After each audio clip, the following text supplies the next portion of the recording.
सुनो जी, आप कोई घर क्यों नहीं देख लेते? हमारी बेटी माधुरी अब विवाह के योग्य हो गई है।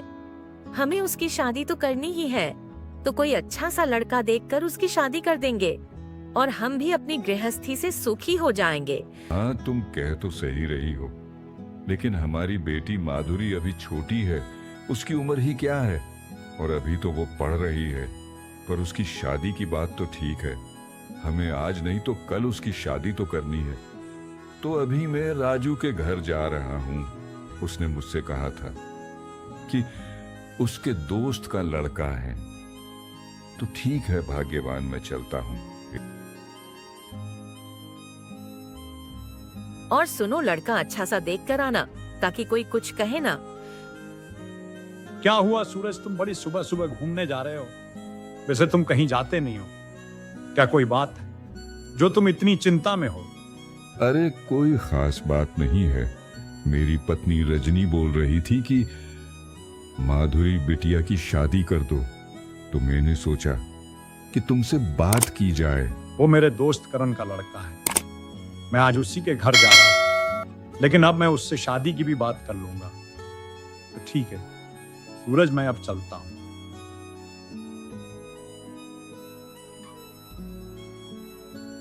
राजू करण के घर आ जाता है और सुनील के रिश्ते की बात करने लगता है। देखो राजू, मैं अपने बेटे की शादी में एक मोटरसाइकिल तो लूंगा ही, और साथ में कुछ सामान, इससे कम नहीं ले सकता। तुम तो जानते हैं कि मेरा बेटा सुनील हर काम में होशियार है। लेकिन करण भाई, वो मेरा दोस्त गरीब है, इतना सामान नहीं दे सकता। अगर इससे कुछ कम में बात बन जाए तो ठीक होता।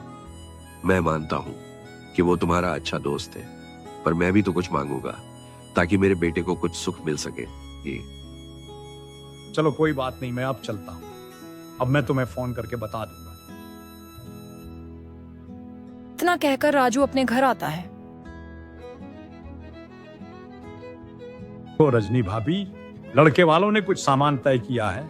अगर आप एक मोटरसाइकिल और कुछ सामान दे दें तो वहां पर बात बन सकती है। अरे इतना सामान ज्यादा थोड़े ना है, इससे ज्यादा सामान देंगे, पर लड़का ठीक ठाक होना चाहिए। अगर लड़का सुंदर है तो हमारी तरफ से तो हाँ है। हाँ हाँ, रजनी ठीक कह रही है। अगर लड़का सुंदर है तो शादी हमारी तरफ से पक्की है। तो फिर कभी बात कर लो, नहीं ऐसे घर बार बार नहीं मिलते। सभी लोग खुश हो गए। तभी वहां पर माधुरी आ जाती है। अरे पिताजी, किसकी शादी की बातें हो रही है? जरा हमें भी बता दो। कहीं राजू चाचा आप तो रश्मि की बातें तो नहीं कर रहे? अरे नहीं नहीं बिटिया, रश्मि की शादी की बातें नहीं हो रही, बस यूं ही बातें कर रहे हैं। आप अपने कमरे में जाओ, अभी कुछ खास बात हो रही है। तभी उन लोगों ने सुनील के पिता पर फोन लगाया। अरे करण भाई, हमारी तरफ से तो रिश्ता पक्का समझो। भाभी जी कह रही हैं आप इतना सामान मांग नहीं पाएंगे, उससे ज्यादा सामान हम देंगे। अच्छा, तो हमारी तरफ से भी हाँ है, तो फिर हम 2 दिन बाद बारात लेकर आएंगे। आप अपनी तैयारी पूरी करके रखना। जब यह खबर सुनील को पता पड़ती है तो सुनील की खुशी डबल हो जाती है, क्योंकि वह औरतों को कच्चा खाने वाला भूत था। यह खबर किसी को पता नहीं थी सिवाय उसके पिता के अलावा। बाप बेटे दोनों ही मक्कार थे, क्योंकि बाप को धन चाहिए और बेटे को मांस। धीरे धीरे समय बीतता गया और सुनील और हो गई। शादी की पहली रात थी। सुनील सोचने लगा, मैंने इसे अभी मारकर खा लिया तो आज रात मुझे भूखा नहीं सोना पड़ेगा। और उसने माधुरी का गला घोंट दिया और उसकी जान चली गई। उस राक्षस ने माधुरी को सारी रात खाया और इधर सुनील का पिता पैसों को देखकर पागल होए जा रहा था। अरे अरे, इतना सोना चांदी मैंने कभी नहीं देखा जो आज देख रहा हूं। मैंने तो अपने समधी जी को यूं ही गरीब समझ लिया था, लेकिन वो तो बहुत ही ज्यादा पैसे वाला है। अगर हमारी रिश्तेदारी रही तो मैं किसी दिन सारे गांव से ज्यादा अमीर हो जाऊंगा। ऐसा वह सोच रहा था। तभी उसे कुछ याद आया और वह दौड़ कर गया। क्यों रे, अभी सो ही रहा है। और माधुरी कहाँ चली गई? मुझे लगता है कि तू ही उसे खा गया होगा।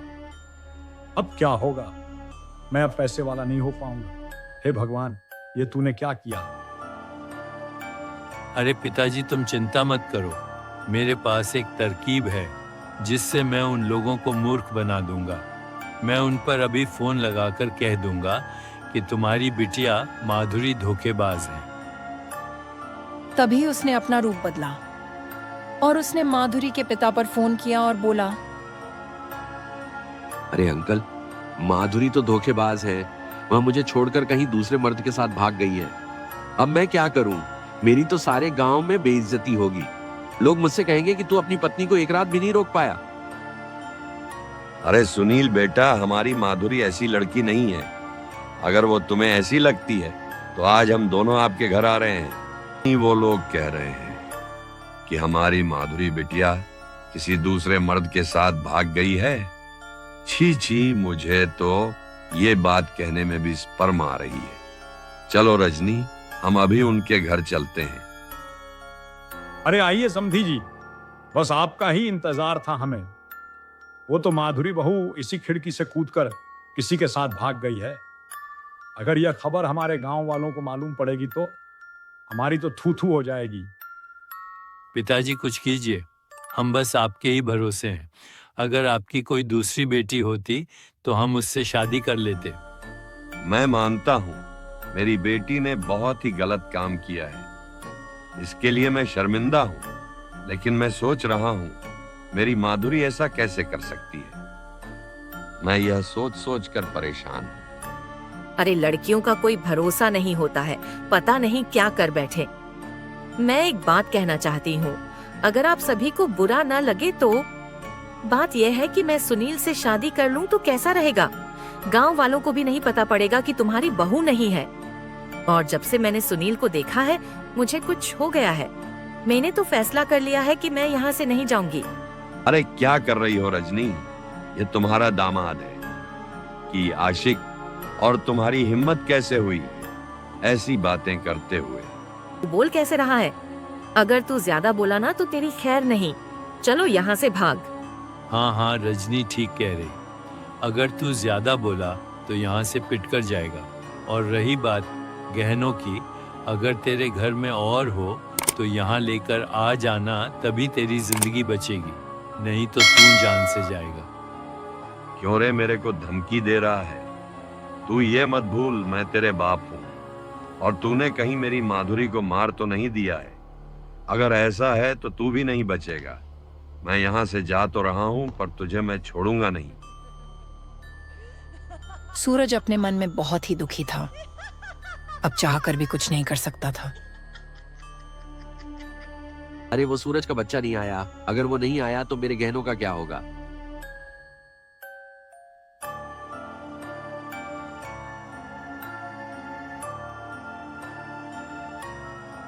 ए सुनील, उस बुढ़े पर फोन लगाकर देख वो गहने ला रहा है या नहीं।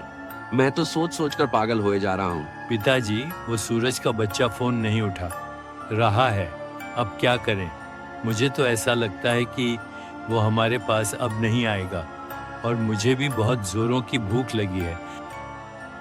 अगर इसका पति आज तक नहीं आया तो आज रात मैं इसको भी खा लूंगा। अरे यूं ही बैठे बैठे खाना खाती है। रजनी को जैसे ही यह बात सुनाई पड़ी वह तो डर गई, लेकिन उसकी आंखें बंद थीं और उसने बहाना भी बना लिया, जैसे कि वह सो रही हो। अरे पागल हो गया है क्या? अब और कितनी औरतों को खाएगा? पहले ही तू माधुरी को खा गया है, और अब इसे भी पहले सोना चांदी तो आ जाने दे, फिर खा लेना। सोने चांदी को लेकर हम यहाँ से फरार हो जाएंगे ताकि लोगों को हम पर शक ना हो। अब वह और ज्यादा डर गई। अगले दिन उसने देखा कि सुनील इंसान से एक राक्षस बन रहा है। वह यह नजारा देख डर गई। वह दौड़ी दौड़ी आई और अपने पति से बोली, सुनील इंसान नहीं है बल्कि एक राक्षस है। उसी ने हमारी बिटिया माधुरी को जिंदा खाया है, और अब मुझे भी वह खाने ही वाला था, पर मैं तो वहाँ से भाग आई। अगर वह दैत्य जिंदा रहा तो हम सभी को एक एक करके खा जाएगा। सुनील अपनी बिटिया की बात सुनकर सोचने लगा, कहीं यह सच तो नहीं बोल रही, और इतना सोचकर अपने सारे गांव वालों को इकट्ठा करता है और सभी को समझाने लगता है। उस राक्षस ने माधुरी को खा लिया है। फिर सभी लोग सुनील के घर जाते हैं और देखते हैं कि वह तो सच में एक राक्षस है सच कह रहे हो सूरज भाई, ये तो सचमुच में एक राक्षस है। अगर ये जिंदा रहा तो हम सभी को खा जाएगा। मैं तो कहता हूं हम सभी इसके घर में आग लगा देते हैं, दोनों लोग जलकर मर जाएगा। ना रहेगा बांस ना बजेगी बांसुरी। तभी गांव वाले सुनील के घर में आग लगा देते हैं और सुनील और उसका पिता दोनों लोग आग में जलकर मर गए। फिर सूरज और रजनी खुशी खुशी रहने लगे।